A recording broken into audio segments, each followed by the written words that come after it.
Je suis ravi de vous dire bonjour à tous.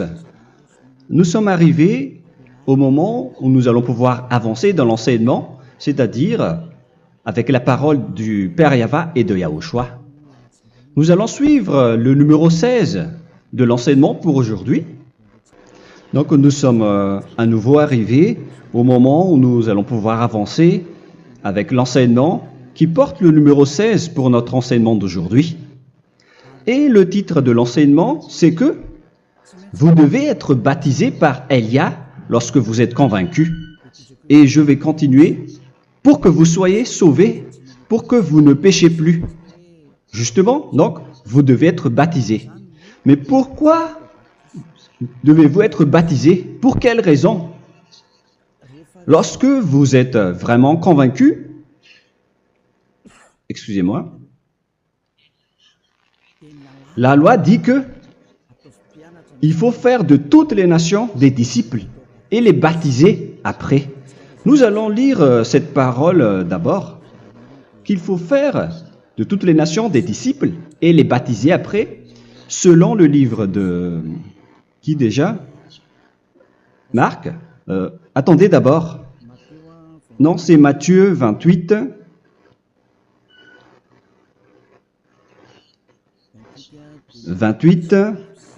Versets 19 et 20.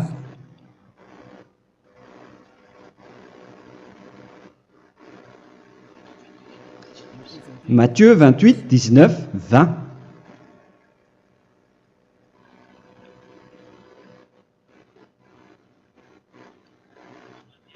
Allez, faites de toutes les nations des disciples. Ici donc, il faut faire toutes les nations des disciples. Les baptisons au nom du Père, du Fils et du Saint-Esprit. Donc, à la fois, il faut les enseigner à observer tout ce que je vous ai prescrit. Donc, en enseignant une personne, c'est comme ce que Elia fait en ce moment. Après, donc, il faut baptiser cette personne qui est convaincue par l'enseignement. Donc, on ne doit pas baptiser une personne qui n'a jamais entendu cet enseignement. Voilà la première loi. Ce n'est pas logique de baptiser une personne qui ne connaisse rien de l'enseignement. Et après le baptême, l'enseignement continue encore, comme ce que Elia fait en ce moment. Il enseigne toujours, même les personnes baptisées. Donc, on continue toujours à enseigner. Mais le baptême est donc une loi, tout d'abord. Donc, une fois convaincu, vous devez être baptisé. Moi, je ne vais plus parler du sujet d'enseignement que vous connaissez déjà, parce que vous êtes déjà convaincu. Donc, si vous voulez être nettoyé, lavé de vos péchés, pour que vous ne péchez plus dans ce saint royaume où il y a Elia, alors vous devez être baptisé, car c'est une loi selon l'Acte des Apôtres 26. Pourquoi tardes-tu? Lève-toi, appelle son nom et sois baptisé. C'est dans Actes des Apôtres, chapitre 22, verset 16. Actes des Apôtres 22, 16. Nous allons lire ensemble cette parole. Et maintenant, que tardes-tu? Lève-toi, sois baptisé et lavé de tes péchés en invoquant le nom de Dieu. Donc, une fois qu'une personne est convaincue de cet enseignement, comme vous qui m'écoutez en ce moment, la loi pour vous, c'est que vous devez invoquer son nom. C'est-à-dire que le nom est important pour répondre aux personnes qui disent que ce n'est pas le cas, en disant que si vous croyez, c'est suffisant.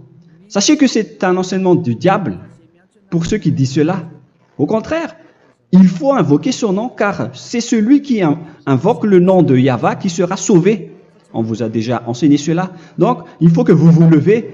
Il faut invoquer son nom. Il ne faut plus attendre. Vous ne devez plus attendre ni hésiter. La loi vous dit, levez-vous. On vous dit aujourd'hui, on vous ordonne aujourd'hui de vous lever. N'hésitez plus.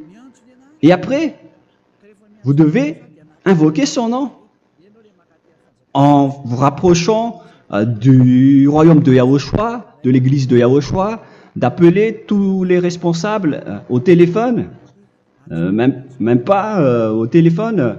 Il faut directement assister à l'assemblée de Yahushua dans cet endroit, car il faut que tu te lèves et sois baptisé en invoquant son nom. Et c'est ici, à l'église de Yahushua, que vous devez invoquer son nom. Alors, c'est une loi, vous ne devez plus rester dans votre maison et il faut nous rejoindre maintenant.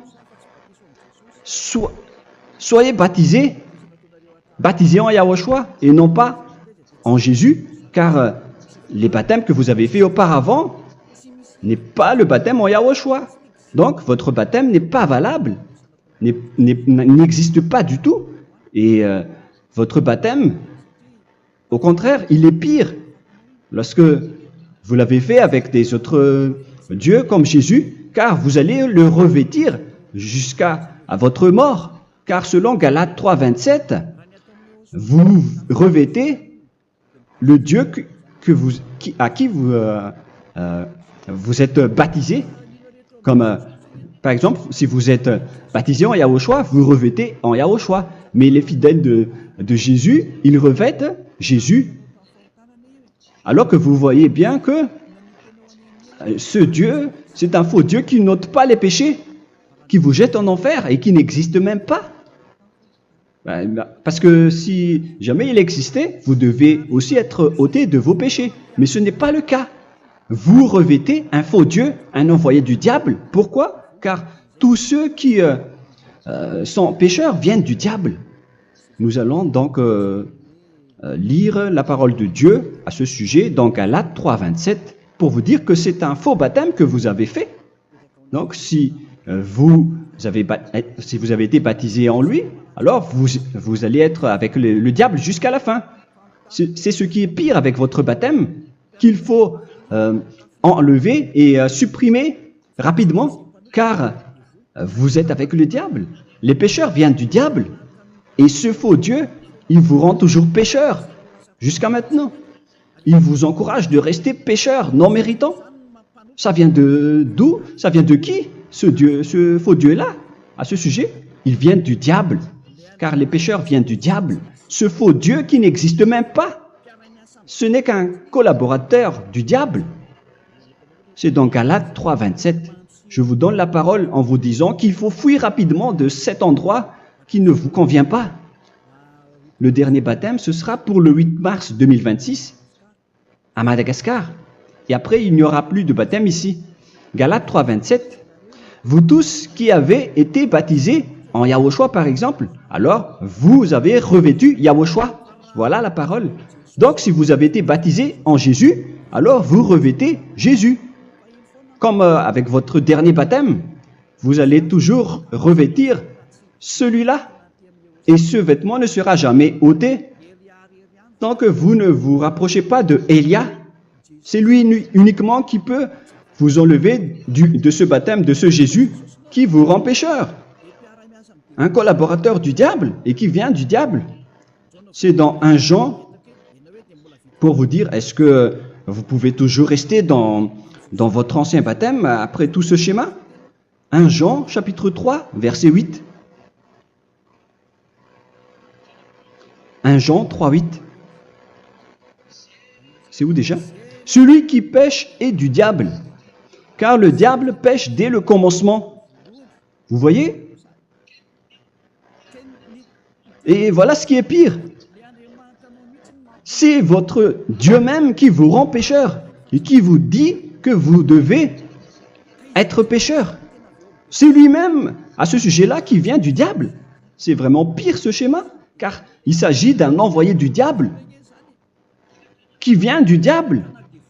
Un envoyé du diable. C'est-à-dire que ce schéma vient du diable. La parole est directe et droite. S'il n'est pas du diable, il vous aurait déjà il vous aurait déjà ôté de vos péchés. Mais ce sont les diables qui rendent pécheurs les gens, car ce sont les chefs du péché, les diables. La parole est claire ici. Celui qui pêche est du diable. le fils du diable est du diable. Le fils de Dieu est un Dieu.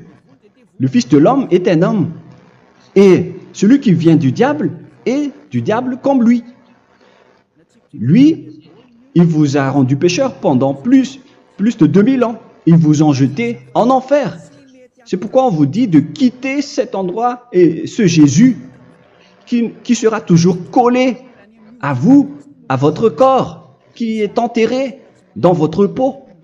Vous ne serez jamais débarrassé de lui tant que vous ne vous rapprochez pas de Élia pour être baptisé en Yahushua, pour que ce sale vêtement venant du diable soit ôté de vous et qu'après vous allez être revêtu d'un nouveau vêtement qui est merveilleux, qui est Yahushua. Alors choisissez votre vêtement. Vous allez toujours être Jésus qui est déjà collé à vous, et une fois mort, vous irez en enfer, car il est déjà collé à vous. Soit vous l'enlevez directement à travers le baptême avec Élia. Le rendez-vous, c'est pour le 8 mars 2026. Vous allez être baptisé par Élia pour l'enlever, car ça n'existe pas du tout. C'est une tromperie pour vous. Ce n'est même pas un baptême. C'était le fait de faire entrer du diable à l'intérieur de vous. Si vous voulez être libéré de cela, vous devez vous rapprocher de Élia à travers le baptême pour que la parole soit bien placée dans Actes des Apôtres 22-16. Revoyons cette parole. Actes des Apôtres 22, quel verset déjà? 22-16. Voilà. Et maintenant, que tardes-tu? Lève-toi. Voilà l'ordre pour vous. Lève-toi, ne tarde plus. En invoquant son nom. C'est un ordre. Invoque son nom. Et sois baptisé et lavé de tes péchés. Car celui qui t'a rendu pécheur, c'est Jésus ou Jesus.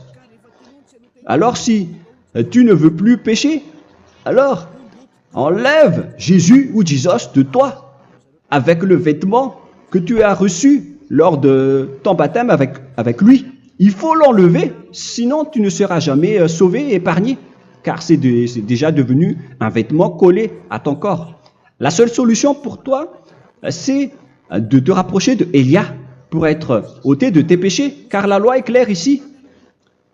Tu vas être lavé de tes péchés, et c'est ici, dans cet endroit où il y a Élia, qu'il y a l'ôtement du péché. Pourquoi vous êtes ôté de vos péchés? Pour quelle raison? D'abord, vous êtes déjà lavé à travers le baptême, on vous nettoie. Et une fois nettoyé, une fois lavé, qu'est-ce qui se passe à ce moment-là? Pour que les gens ne pêchent plus en vrai, car toutes les personnes qui sont baptisées en Yahushua revêtent Yahushua. Vous êtes mariés à Yahushua. Et c'est à travers ce baptême, après votre baptême, c'est à partir de là, après avoir suivi toutes ces lois, car le baptême c'est une loi. Lorsque vous êtes convaincu, après avoir écouté l'enseignement, vous décidez de quitter le faux Dieu qui vous rend pécheur. Alors, vous êtes baptisé, vous allez revêtir Yahushua pour quitter le faux Dieu qui vous rend pécheur. Donc, après le baptême en Yahushua, vous revêtez Yahushua. Vous avez été lavé, vous êtes bien propre et pur. Vous êtes sorti comme une personne originale qui est merveilleux, très merveilleux devant le Dieu d'Abraham. Vous êtes complètement purifié jusqu'à votre fond de conscience à travers ce baptême venant du sang de Yahushua qui vous nettoie jusqu'au fond de toutes vos pensées, car le baptême marque la mort de Yahushua. Yahushua est mort pour vous verser son sang pour vous. Tout cela confirme votre relation avec Yahushua, car le baptême vous dit que vous êtes mort ensemble avec Yahushua et vous êtes ressuscité ensemble avec Yahushua. Vous avez été enterré avec lui et vous avez été ressuscité avec lui dans la vie éternelle. Voilà la vie avec Yahushua et le baptême avec Yahushua. C'est pour montrer la bonté de Yahushua pour chacun de vous concernant cette merveille. Voilà le baptême, c'est la mort avec Yahushua. C'est pourquoi je vous ai dit, en même temps, c'est la mort pour vous. Et c'est aussi votre purification. C'est dans Romains, chapitre 6, verset 4. Nous avons donc été ensevelis avec lui par le baptême en sa mort, afin que, comme Yahushua est ressuscité des morts par la gloire du Père, de même, nous aussi, nous marchions en nouveauté de vie. Donc, on était morts avec Yahushua à travers le baptême, et c'est après aussi que nous avons été ressuscités vers la nouvelle vie. Verset 5. En effet, si nous sommes devenus une même plante avec lui par la conformité à sa mort, nous le serons aussi par la conformité à la résurrection. Nous voyons bien ici que nous étions morts ensemble avec Yahushua à travers le baptême. Nous étions morts ensemble avec lui. C'est clair ici. On parle ici du sujet du baptême. Nous avons donc été ensevelis avec lui par le baptême en sa mort, mais pas avec autre chose. C'est clair alors à travers cette parole que c'est à travers ce baptême que nous allons avoir la même geste que Yahushua. Donc si vous voulez être ôté de vos péchés, vous devez entrer dans le baptême. Et une fois baptisé, la personne est intégrée directement au ciel des cieux. Mais il y a des étapes à suivre avant d'arriver là-bas, hein, ce que je suis en train de vous enseigner en ce moment, car l'objectif du baptême, avec la mort et la résurrection, et l'enterrement, après la fin de votre chemin, c'est le ciel des cieux. Et on parle de vous en tant que vivant. C'est dans Éphésiens chapitre 2, verset 6. Éphésiens 2, 6. Et il nous a ressuscités ensemble, c'est-à-dire ressuscités avec Yahushua après le baptême, et nous a fait asseoir ensemble dans les lieux célestes en Yahushua, c'est-à-dire au ciel des cieux. Voilà donc les avantages des personnes baptisées en Yahushua, ceux qui ne pêchent plus. Et l'objectif, les excuses, l'objectif, c'est d'accomplir la parole de Yahushua qui a dit « Ne péchez plus ». C'est ça l'objectif du baptême. Le baptême, c'est que vous n'allez plus jamais pécher. Selon la parole de Yahushua, qui se trouve où déjà? C'est dans Jean chapitre 8, verset 11. Jean 8, 11. Excusez-moi. Elle répondit, « Non, Seigneur. » Et Yahushua lui dit, « Je ne te condamne pas non plus. Va et désormais ne pêche plus. » Donc l'objectif de votre mort et de votre résurrection avec Yahushua, c'est d'arriver dans cet endroit où vous ne péchez plus. C'est la loi de Yahushua, la loi de la perfection que vous devez suivre. La finalité, c'est que vous ne devez plus pécher. C'est une loi incontestable, car c'est la justice en Yahushua. Il ne faut plus jamais pécher. Et c'est vraiment la vérité. Et il a même confirmé cette parole 2 fois, à 2 reprises, selon aussi Jean 5, 14, que nous allons lire également.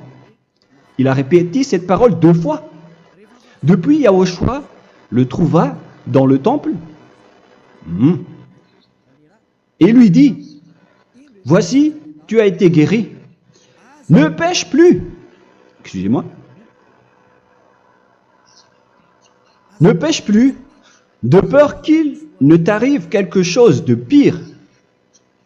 Donc, il ne faut plus rappeler vos péchés, sinon le pire va vous arriver. Et vous voyez, vous, les personnes pécheurs qui m'écoutez en ce moment, où est votre finalité? Est-ce que c'est bien? Réfléchissez. Les personnes parfaites, ce sont les personnes qui ne pêchent plus. Contrairement à vous qui dites que vous êtes toujours des pécheurs, qui ne méritent pas le ciel des cieux.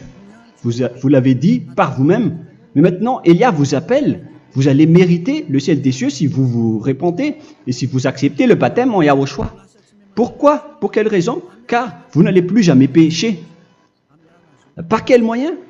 C'est par le programme du Père Yahva. Car une fois que la personne est baptisée, la personne boit le Saint-Esprit. Il y a donc un esprit qui va être approuvé, qui va être bu, comme une source illimitée dans son ventre, selon la Sainte Écriture. C'est dans Jean chapitre 7, si je ne me trompe pas. Où se trouve ce verset, les enfants? Si vous le trouvez, la parole qui parle de la source qui est illimitée, c'est dans Jean 7, 37 que nous allons lire ensemble. Le dernier jour, le grand jour de la fête, Yahushua, se tenant debout, s'écria, « Si quelqu'un a soif, qu'il vienne à moi et qu'il boive. » Verset 28. « Celui qui croit en moi, des fleuves d'eau vive couleront de son sein, selon, comme dit l'Écriture. » Il y aura donc de l'eau vive qui couleront dans son ventre. Verset 39. Il dit cela de l'Esprit qui devait recevoir ceux qui croyaient en lui, car l'Esprit n'était pas encore, parce que Yahushua n'avait pas encore été glorifié. On reçoit donc un Esprit venant de Yahushua pour ceux qui le croient et qui sont baptisés. Et on le reçoit vraiment lors du baptême. C'est dans le livre de 1 Corinthiens que nous allons lire, dans le chapitre 12. Quel verset déjà? On doit chercher un peu. 12 et 13. 1 Corinthiens, chapitre 12, versets 12 et 13. Car comme le corps est un et a plusieurs membres, et comme tous les membres du corps, malgré le nombre, ne forment qu'un seul corps, ainsi en est-il Yahushua. Nous avons tous en effet été baptisés dans un seul esprit, pour former un seul corps, soit juif, soit grec, soit esclave, soit libre. Et nous avons tous été abreuvés d'un seul esprit. C'est dans le baptême, donc, qu'on reçoit l'esprit unique, un seul esprit. Donc, si vous êtes baptisé en Yahushua, vous abreuvez l'esprit venant de Elia, venant de Yahushua. Vous abreuvez un seul esprit venant de moi, un esprit non pécheur et qui vous rend non pécheur. Donc, tout le monde boit un seul esprit selon la Sainte Écriture. Nous avons tous, en effet, été baptisés dans un seul esprit. Vous recevez donc ce seul esprit à travers le baptême. Et qu'est-ce qui se passe après? Le Saint-Esprit va vous guider désormais. Vous le recevez lors du baptême et celui qui va vous guider pour que vous ne péchez plus. C'est dans Jean, quel chapitre déjà? Je ne me souviens plus. C'est dans le chapitre 14, peut-être. 14, 23.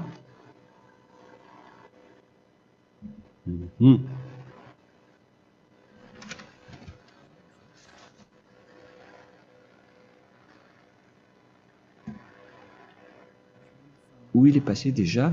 La parole qui parle de l'esprit qui nous guide. Mais je ne me souviens plus lorsqu'on en a besoin. Où est cette parole, les enfants? Où se trouve cette parole? Oui, c'est 14, 26.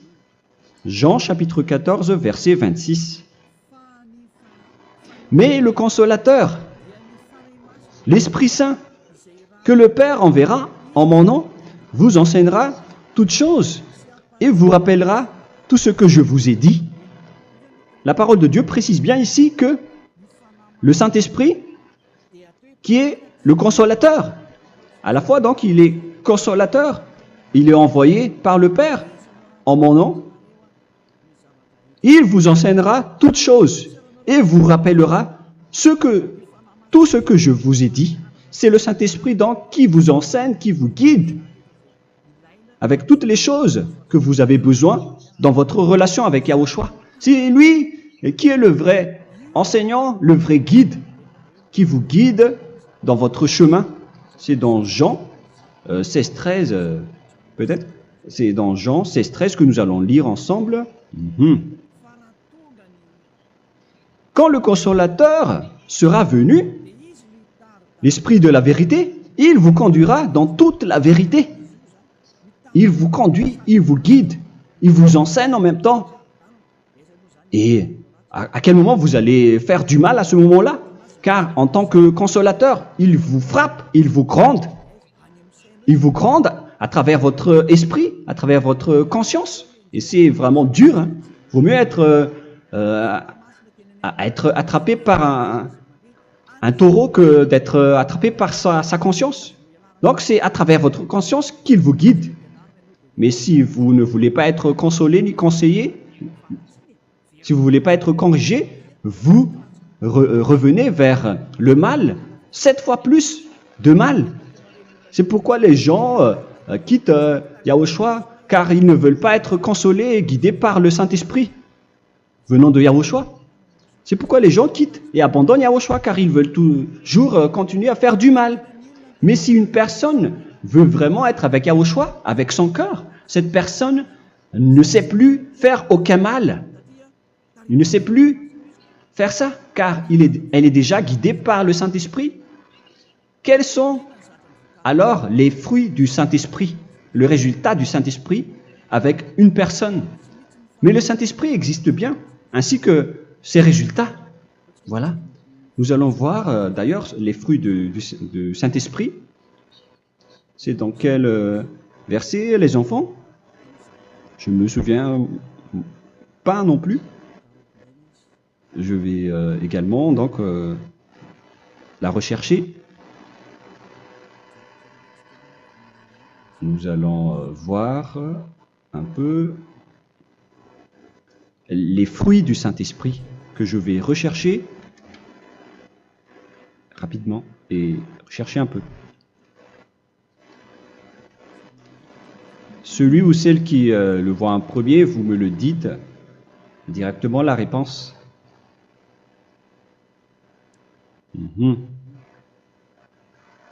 Comment? Galates 5. Galates 5. Nous allons lire à partir du verset 19 et 20.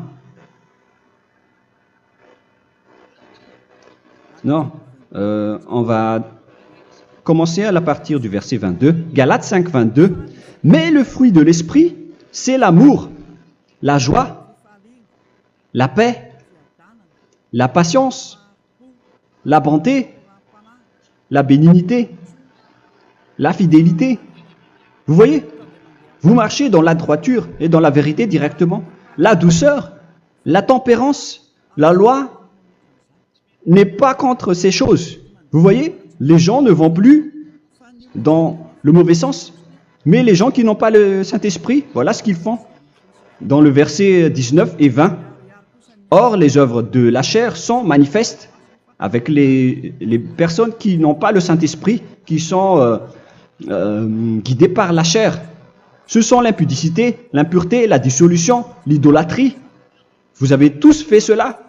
La magie, les inimités, les querelles, les jalousies, les animosités, les disputes, les divisions, les sectes.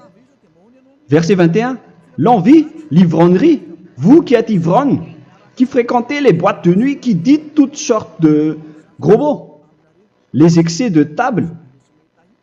Et cette parole vous convient, vous concerne même, vous qui m'écoutez en ce moment.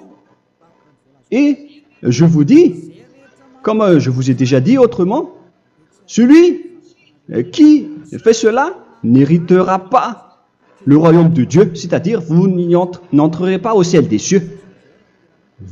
C'est valable pour vous les pécheurs. Vous pouvez vous mesurer par vous-même, vous qui êtes avec Jésus ou Allah. La parole est claire pour vous, vous n'irez jamais au ciel des cieux. La question qui se pose, où est alors votre espoir, vous qui allez prier? Car la parole de Dieu vous lit déjà votre finalité. C'est la parole du Dieu d'Abraham qui a engendré Yahushua, son fils. Voilà la loi qu'il a dit aux apôtres. Les malfaiteurs n'iront jamais au ciel des cieux. Mais pourquoi vous allez encore rester là-dedans? Pourquoi ne pas rejoindre Élia pour être purifié et lavé? Rapprochez-vous de Élia pour que votre esprit soit sauvé. Le dernier baptême aura lieu pour le 8 mars 2026. N'attendez pas ce dernier jour. Dès maintenant, inscrivez-vous votre nom dans le baptême si vous ne voulez pas être jeté en enfer. Mais si vous voulez être jeté en enfer, alors tant pis pour vous. Alors que vous avez peur de mourir, et vous allez chez le médecin lorsque vous êtes malade, vous avez peur du feu de charbon, alors que ce n'est qu'un petit feu de charbon. Là, on parle de l'enfer. Hein. Alors, il faut bien réfléchir et soyez bien conscients. Voilà donc le sujet du Saint-Esprit. Maintenant, nous allons lire le livre des Éphésiens. Éphésiens, chapitre 4.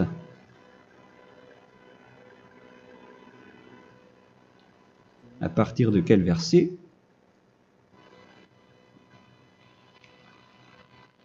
Allons-y.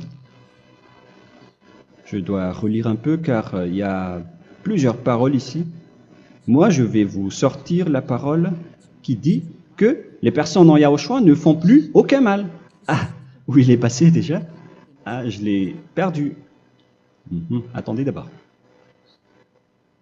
Donc, Éphésiens.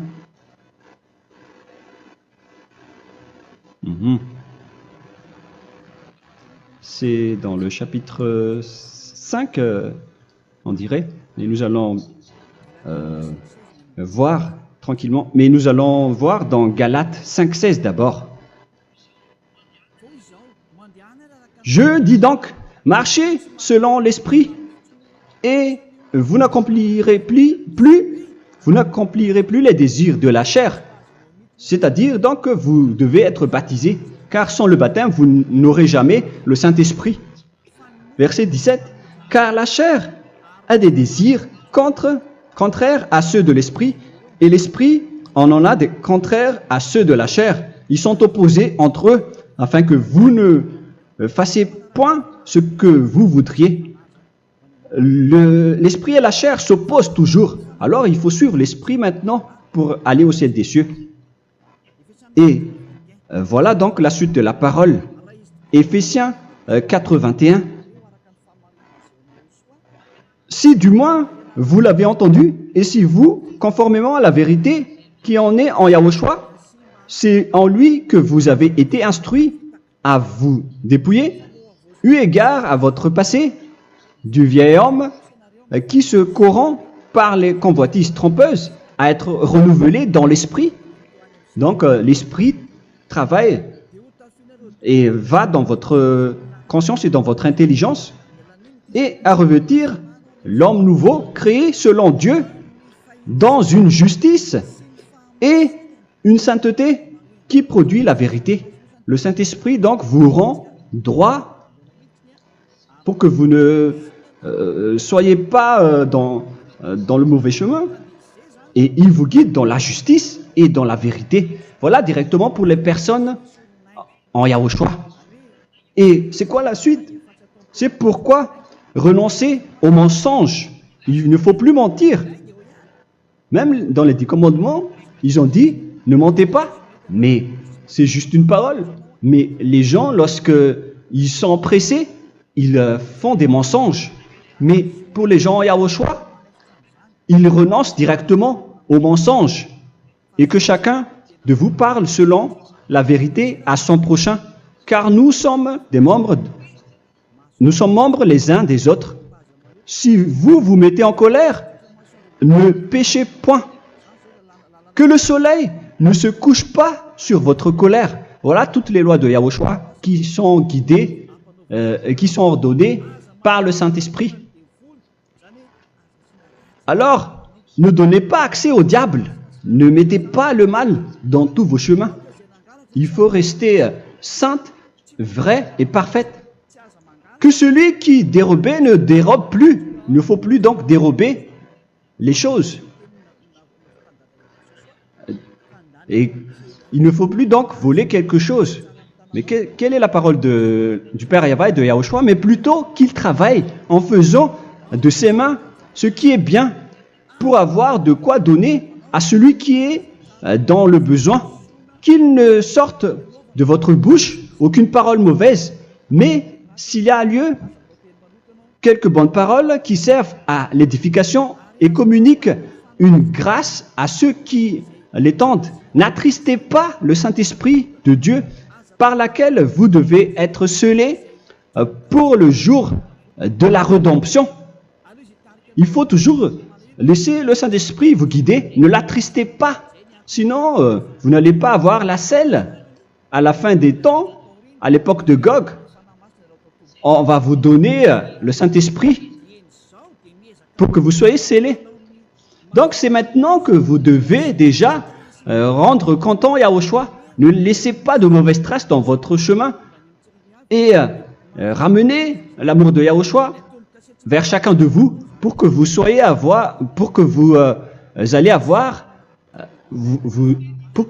seriez scellés pour avoir le Saint-Esprit que vous avez vraiment besoin pour le dernier combat dans les fins des temps.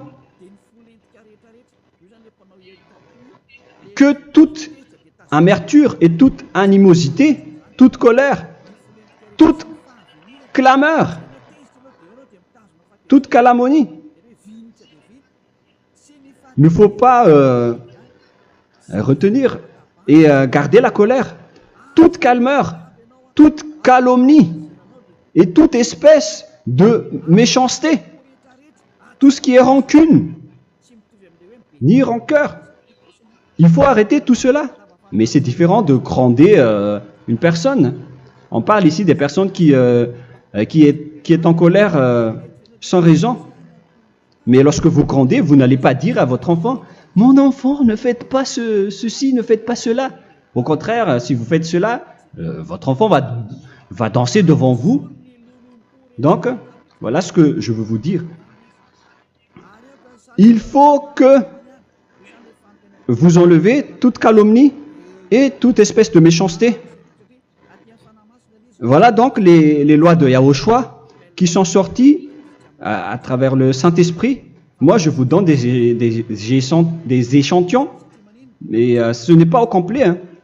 La loi de Yahushua sont illimitées à travers le Saint-Esprit en fonction des circonstances et de la situation pour que vous n'attristez pas le Père Yahva et le Yahushua. Que toute amertume, verset 32, soyez donc bons les uns envers les autres, Éphésiens 4, 32, compatissant, vous pardonnant réciproquement. Donc, il faut que vous pardonnez votre ami si jamais il y a eu un petit problème. Laissez ça de côté. Il faut que vous vous pardonnez, mais il ne faut pas que vous allez recommettre des péchés après. Hein. En Yahushua, lorsque vous vous pardonnez, après il n'y a aucune rancune, comme lorsque Yahushua vous a pardonné. Mais ce n'est pas que vous allez encore revenir dans le péché. Non, non, non. C'est dans Hébreux 10, 26 qui parle des péchés volontaires. Hébreux.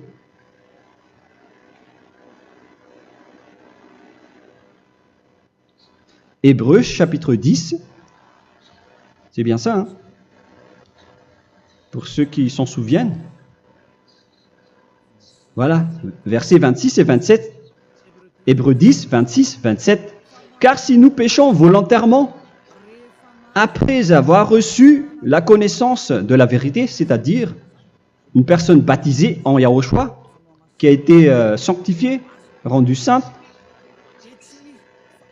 il ne reste plus de sacrifice pour les péchés, mais une attente terrible du jugement et l'ardeur du feu qui dévorera les rebelles.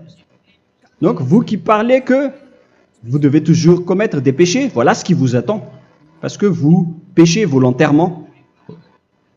Donc, si vous péchez volontairement, alors une attente terrible du jugement et l'ardeur d'un feu va vous dévorer. Vous allez affronter la colère et le jugement avec un ardeur de colère d'un feu qui va vous dévorer en tant que rebelle. on va vous détruire, vous les ennemis, vous qui péchez volontairement. Est-ce que vous n'êtes pas encore conscient après cette parole?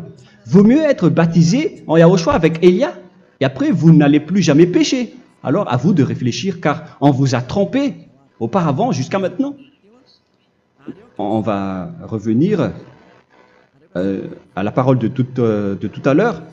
Donc que chacun pardonne son ami et pardonnez-vous comme ce que Yahushua vous a pardonné. Voilà donc les personnes en Yahushua ne pêchent plus. Nous allons donc continuer avec le verset 5. Éphésiens chapitre 5 plutôt. Je vais encore continuer car j'ai besoin que vous l'écoutez. Éphésiens chapitre 5 verset 1. Devenez donc les imitateurs de Dieu comme des enfants bien-aimés et marchez dans la charité. Le fruit de l'esprit, c'est de l'amour, on vient de lire, à l'exemple de Yahushua qui nous a aimés et qui s'est livré lui-même à Dieu pour nous comme une offrande et un sacrifice de bonne odeur. Verset 3. Regardez ces lois. Que l'impudicité, qu'aucune espèce d'impureté et que la cubicité ne soit même pas nommée parmi vous, ainsi qu'il convient à des saints. C'est bien clair alors ici qu'il ne faut pas faire l'impudicité ou parler de tout ce qui est adultère, impudicité, qu'aucune espèce d'impureté, tout ce qui est impur, l'abomination, la profanation et tout ce qui parle autour de ce sujet, n'en parlez jamais. Et que la cupidité ne soit pas nommée parmi vous, ainsi qu'il convient à des saints, y compris l'impudicité, l'abomination.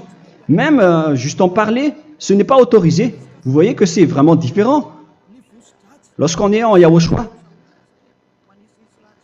la cupidité, c'est-à-dire parler dans le dos des autres, qu'on n'entende ni parole de déshonnêteté, ni des propos insensés, ni des plaisanteries, choses qui sont contraires à la bienséance, qu'on entende plutôt des actions de grâce, car sachez qu'aucune impudique ou impure ou cupide, c'est-à-dire idolâtre, n'a d'héritage dans le royaume de Yahushua et de Dieu. C'est-à-dire, il ne faut pas s'allier avec les malfaiteurs. Les enfants du mal, ne vous alliez pas avec eux. N'acceptez pas ce qu'ils font. Ne collaborez pas avec eux. Ne cachez pas le mal qu'ils font. Car sinon, directement, votre sainteté va être détruite. La parole est claire. Ne vous alliez pas avec ces derniers, car vous allez être le fils du mal, qui n'est pas dans la vérité. Verset 8. Autrefois, vous étiez ténèbres, et maintenant, vous êtes lumière dans Yahushua. Marchez comme des enfants de lumière, car le fruit de la lumière consiste en toutes sortes de bonté, de justice et de vérité. Voilà, lorsqu'on est avec le Saint-Esprit, on est toujours dans la lumière, dans la bonté et dans la justice. Il faut que vous pensiez à la volonté de Yahushua, à ce qui est agréable à Yahushua. Verset 11. Et ne prenez point part aux œuvres infructueuses des ténèbres, mais plutôt condamnez-les. Ne faites pas l'alliance avec le diable. Ne faites pas l'amitié du diable. Ne faites pas des complots ou des compromis avec le mal pour les cacher. Alors, il faut plutôt les condamner, car il est honteux de dire qu'ils font en secret. Mais tout ce qui est condamné est manifesté par la lumière, car tout ce qui est manifesté est lumière.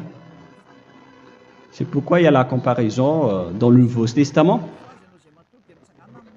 pour dire il faut que vous réveillez de votre sommeil pour que Yahushua vous illumine. Verset 14. C'est pour cela qu'il est dit réveille-toi, toi qui dors, relève-toi d'entre les morts.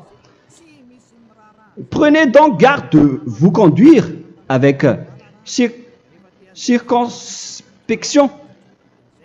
Si vous suivez donc le Saint-Esprit, vous ne faites plus aucun mal. Alors, il faut en profiter de faire du bien. Ne faites plus le fou.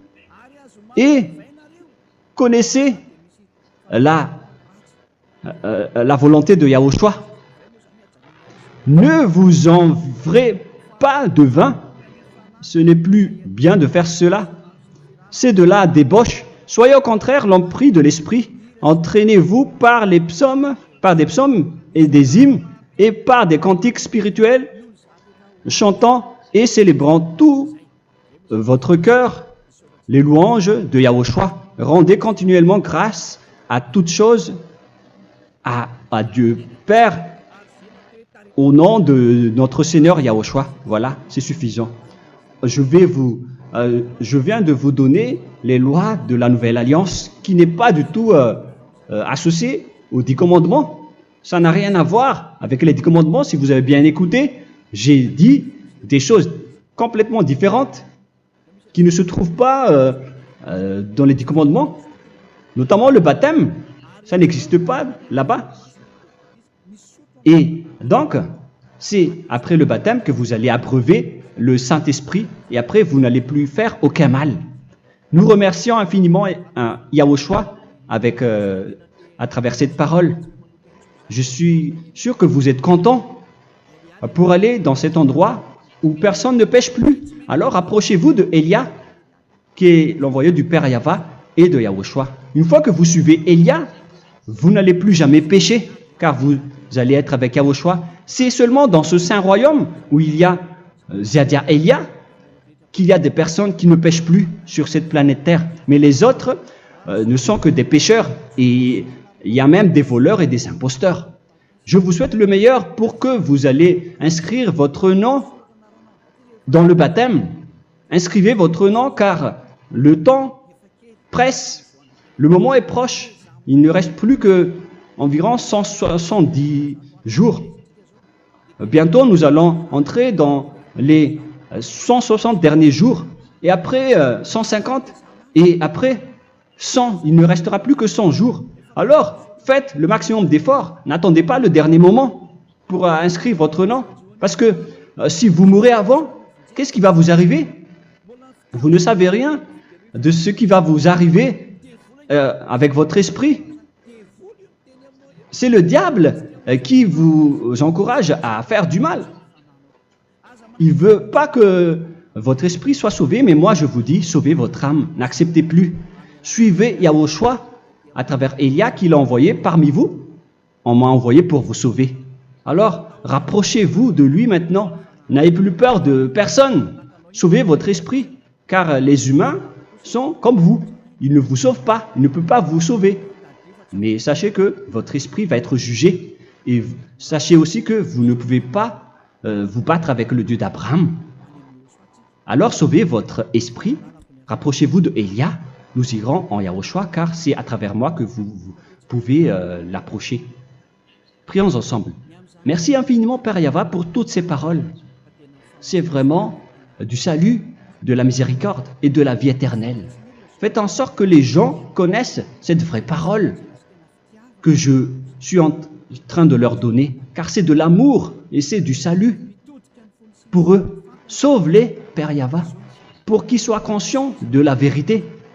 Ce qu'ils ont fait auparavant ne sont pas du tout vrais. Voilà le vrai salut pour eux. Père Yahva, tu es le Dieu de toutes les choses. Tu es le Dieu du ciel des cieux. Tu es le Dieu de Yahushua. Tu es le Dieu de Ziadia Elia. Ouvre la conscience des gens pour qu'ils écoutent cette vérité, pour que chacun court pour prendre une décision et pour qu'ils n'attendent plus personne pour se rapprocher de toi, Père Yahweh et Yahushua. Donne la force à chacun pour qu'ils te cherchent. Sauve les gens, Père Yahweh, pour qu'ils échappent à la destruction de leur chemin et de leur esprit, pour qu'ils écoutent la parole de Elia venant de toi, Père Yahweh, et de toi aussi, Yahushua. Sauve les gens, et je suis confiant que tu vas vraiment sauver les gens, pour que tu ouvres tes portes pour terminer cette période de salut. Merci, Père Yahweh. Gloire éternelle à toi. Je demande tout ça aux Malagasy et au reste du monde. Pour les Malagasy, il reste encore quelques mois qui n'est plus beaucoup pour eux, mais pour les autres nations, ils n'ont pas plus aussi,